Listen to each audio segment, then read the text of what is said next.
إلهي قرآن كوحكوشة وإن يوما عند ربك كألف سنة مما تعدون مال أو آخرة وحلمتها كل سنة الدنيا ده marka adduunyada hadii loo fiiriyo kun sano maalin aakhira kaliya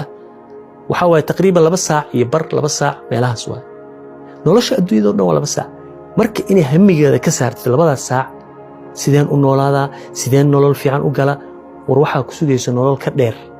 oo milyaaraad siniin ah oo milyaaraad min abad al-abidin ah horta focuskaaga halkan kaliya saarine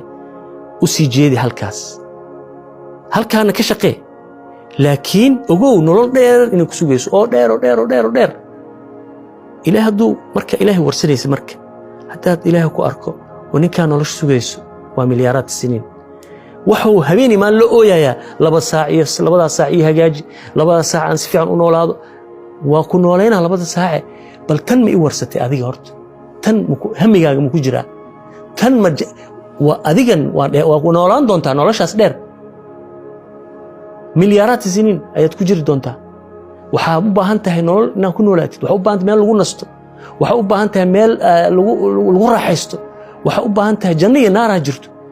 marka horta focuska inaan ka qaado 2 saac kaliya ma aha inaad adduunyada ka shaqee laakiin focuskaaga iyo ihtimaamkaaga ilaahay markuu ku arko inaad xaggaas qof ka fikiraytaa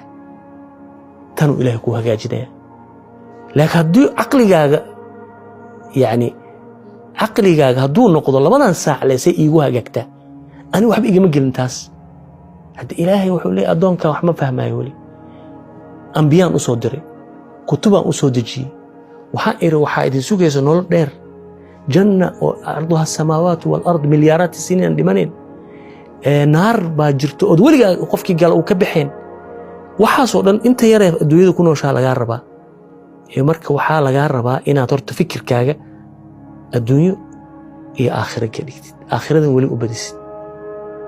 marka ducadaada 90% aakhira ka dhig 10 dambe ilaahay adduunyada hagaajinay waxa balan ah inuu ilaahay ku hagaajiyo tan sababtoo wuxuu ku arkay ilaahay caaqil fahmay